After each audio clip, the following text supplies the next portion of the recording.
자, 이제 무너지는 시대가 도래했습니다. 나는 고구려 좋은데 고구려가 이제 무너지는 시대로 오나 봐. 어떡해. 자, 6세기와 7세기로 한번 넘어가 보도록 하겠습니다. 자, 6세기.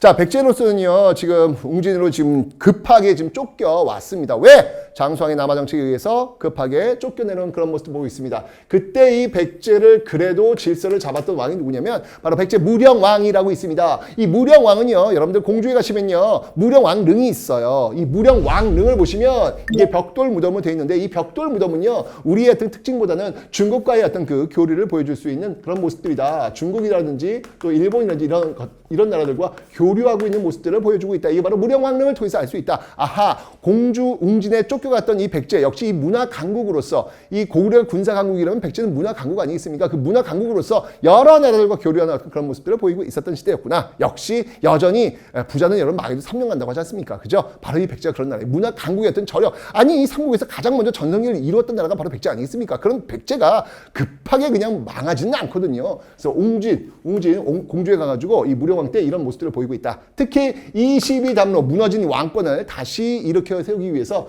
22담로에 자신의 그 친족들을 보내서 배치하는 그런 모습들이 있더라. 이게 바로 웅진시대의 무령왕이 되겠습니다. 자, 제가 있습니다. 백제 도읍천전이 한성웅진사비라고 설명드렸잖아요. 그죠? 자, 이제 사비로 가야 됩니다. 그 사비로 갔던 왕이 누구냐? 바로 그 왕이 바로 백제의 성왕이 되겠습니다. 사비천도 다녀가면서 우리는 남부여야. 왜? 여러분, 백제를 세운 사람이 누구예요? 온조거든. 온조가 누군지 알아? 주몽의 아들이거든. 그러면 부여하고 고구려하고 백제하고 계통이 같네. 부여에서 내려와서 고구려 주몽이 나라를 세웠고, 고구려에서 내려와서 온조가 백제를 세웠으니까 요게 연결되네. 부여하고 고구려하고 백제 연결되네. 그러니까 이 백제의 이 성왕은 우리는 남쪽에 있는 부여다라고 이야기를 한 거예요. 그래서 남부여라고 이야기해서 우리 어떤 정통성, 우리가 고구려보다 더 정통성이 있어. 이걸 지금 이야기하는 그런 모습들이 지금 보이고 있습니다. 백제 성왕 때 와가지고 뭔가 좀 다시 한번 백제 중흥을 일으켜서 우리가 잃어버렸던 백제의 출발은 한강이에요. 서울이에요. 이 서울을 다시 빼앗아야 되겠다라는 그 원대한 꿈을 이 성왕 때 가지고 있더라. 그럼 누구와 함께 할 것이냐? 바로 신라와 손잡고 바로 이 한강을 되찾을 준비를 하고 있었습니다. 그 결과는 성공했습니다.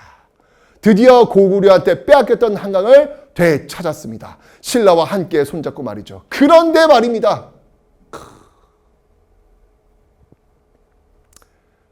신라 진흥왕이 배신을 때립니다.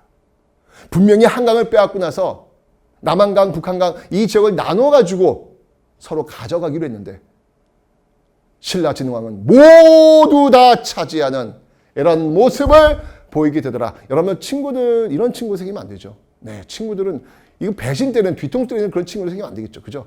그런데 이거는 외교 아니겠습니까? 네, 이것도 국가의 어떤 국익을 위해서 뭔들 못하겠습니까? 이런 상황 속에서 결국 신라는 배신의 길을 택하고 한강 지역을, 전역을 차지하는 그런 모습을 보이더라.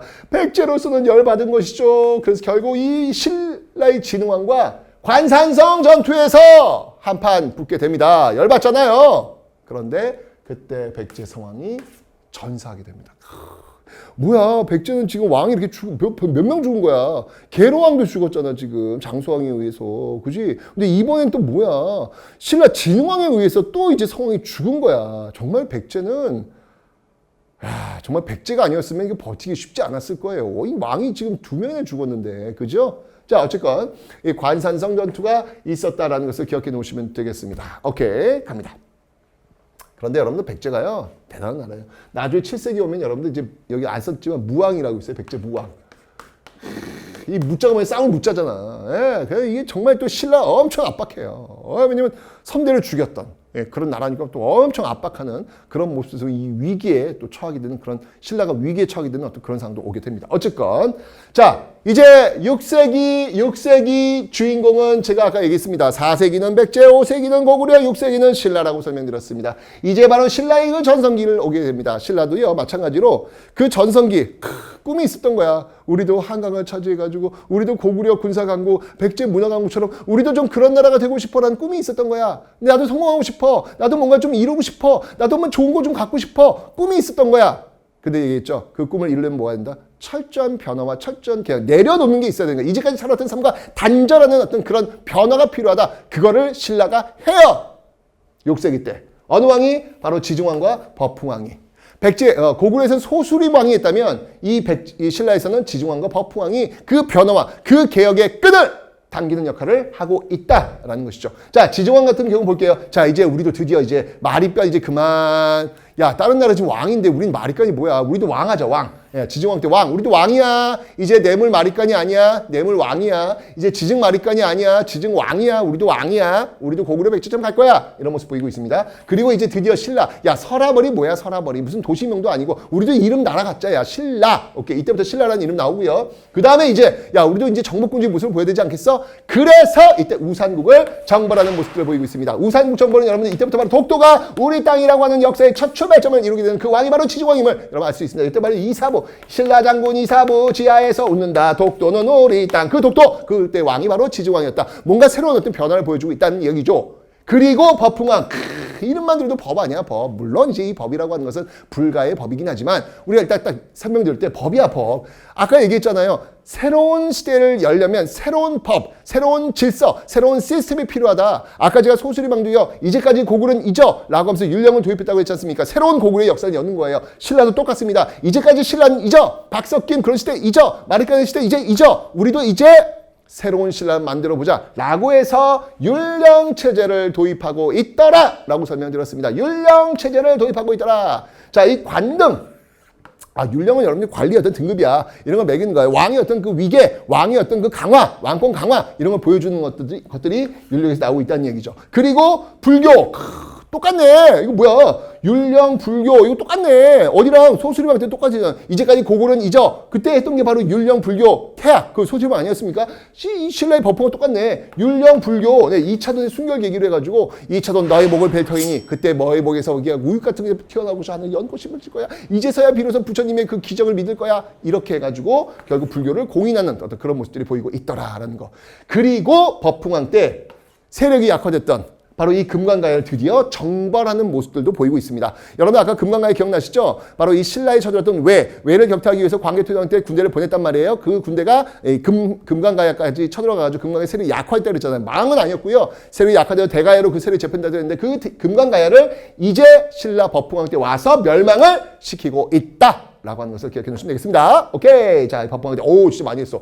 이쯤 되면 여러분들, 진짜 신라가 많이 변하고 있네요. 그죠? 막 이름도 바꿨어. 내가 어떤 사람인지 설명했어. 그리고 주변국들도 정복했어. 지금 완벽히 지금 바뀌고 있는 모습들. 그 바뀌는, 뼈를 깎는 아픔, 알을 깨고 나오는 고통, 이런 것들이 있기 때문에 바로 신라의 전성기가 있더라. 이게 바로 신라의 전성기왕, 진흥왕이 되는 것입니다.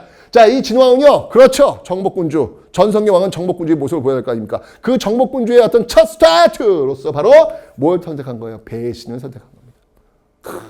이 진흥왕과 이 성왕, 이건 정말, 이건 있을 수 없는 일이죠. 이 개인 간의 관계 속에서는. 하지만 신라가 성공하기 위해서는 한강을 차지해야 돼. 한강을 차지하는 자, 한반도의 주인이 되리라. 이 한강을 차지하는 것이 가장 신라의 중요한 숙제가 있는데 그 숙제를 바로 이 진흥왕이 해결을 하게 되는 것입니다. 그래서 성왕, 미야나오 관산성 전투에서 성왕을 전사시키고 한강을 완벽히 차지하고 있는 모습. 이제 비로소 한강을 차지하면서 이 중국과의 선진 문물과의 직접적 교류가 가능하게 되면서 이제 신라 강국의 모습을 갖게 되는 것입니다. 그리고 이제 쭉쭉쭉쭉쭉 영토를 넓히면서 가는 곳마다 비석 세우는 거예요.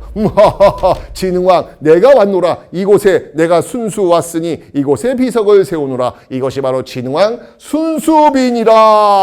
순수비 이렇게 나오는 것이죠. 자, 그리고 화랑도. 이 화랑도도 역시 마찬가지로 국가 질서의 재편 속에서 다시 만든 이 화랑도가 나중에 삼국 통일에 굉장히 중요한 역할을 하거든요. 이거 다 이 진흥왕 때 만든 거 아니겠습니까? 다시 새롭게 재편한 거 아니겠습니까? 그리고 진흥왕 때 드디어 아까 제가 열었는 금강가야 고구려 관대가 와가지고 그 세력이 약화되어서 그 대가야로 그 세력 재편되다 그랬잖아요. 그 금강가야는 결국 신라 법홍에서 멸망됐고 바로 진흥왕 때 와서 대가야까지 멸망을 시키면서 이제 가야는 끝!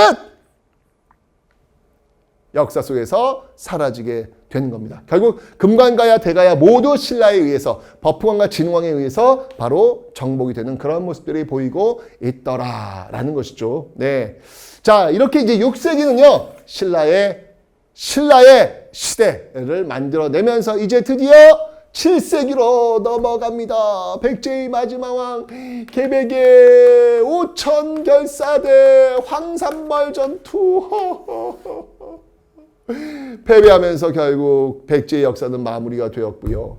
자, 고구려 같은 경우에는요, 와, 이게 고구려가 사실 광개토 장수왕실 잘 나갈 수 있었던 그 배경 중에 하나가 뭐냐면 중국이 분열하고 있었거든. 그런데 그 분열된 중국이 하나가 된다고. 하나가 되면서 이제 이 하늘의 태양은 두 개가 될 수 없으니 너희 고구려는 무엇이란 말이냐라고 해서 쳐들어온다고요. 그 수나라가 쳐들어왔고 당나라 쳐들어왔는데 역시 고구려가 어떤 민족입니까? 군사 강국의 민족 아니겠습니까? 이걸 다 물리치네. 수나라 쳐들어왔을 때는 을지문덕의 살수대첩, 당나라 쳐들어왔을 때는 안시성 전투.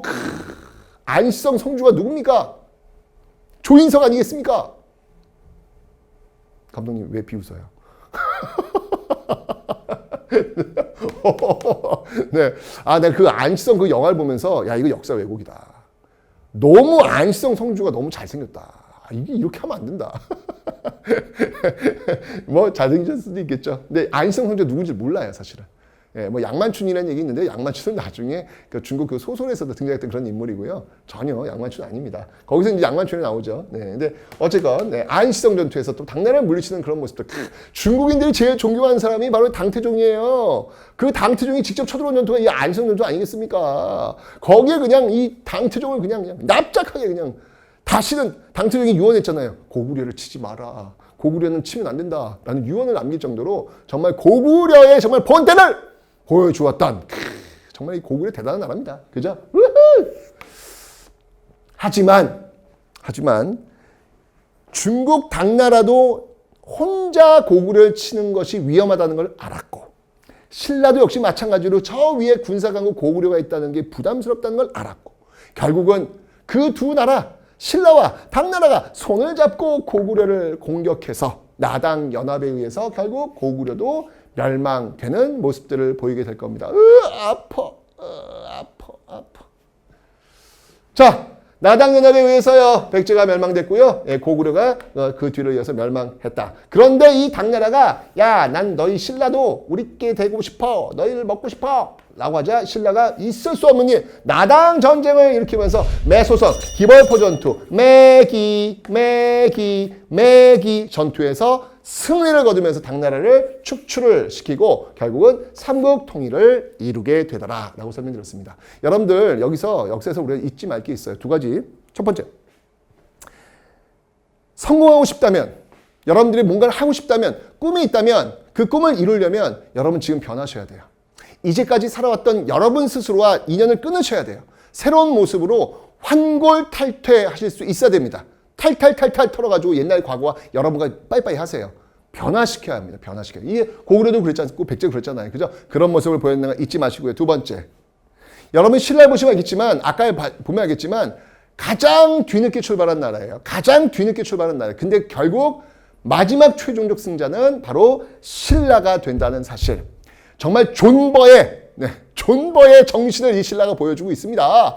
그 군사강국 고구려, 문화강국 백제 그 사이에서 존버하면서 결국은 변화를 이끌어냈고 그 변화의 최종적 승자가 바로 신라였다는 사실. 여러분들 인생은 지금이 끝이 아니야.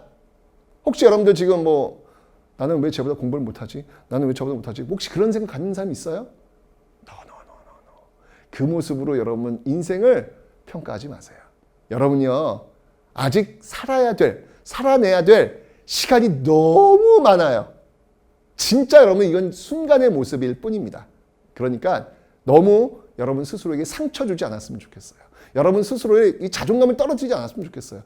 지금 여러분을 평가하고 있는 게 숫자로 다 여러분의 인생을 다 평가하지 말았으면 좋겠어요. 학교에서 이야기하는 성적이 여러분이 전부가 아니야. 여러분은 새로운 모습으로 다양한 공간에서 다양한 모습으로 얼마든지 여러분의 꿈을 이룰 수 있거든요. 그러니 지금 여러분들의 모습이 인생의 마지막 모습이라고 절대 생각하지 마십시오. 신라 존버하더니 결국 이기지 않습니까? 오케이? 좋습니다. 역사를 통해서 이제 이런 것들을 배우면 재밌을 것 같아요. 자, 어쨌건 제 시험에 많이 나오는 게 여러분들 아까 제가 4세기, 5세기 백제와 그리고 고구려였던 그 관계, 장수왕의 어떤 그 압박 속에서 나왔던 그 삼국의 어떤 그 변화 이런 것들이 시험에 제일 많이 나온다라는 걸 기억을 해 놓으시면 되겠습니다.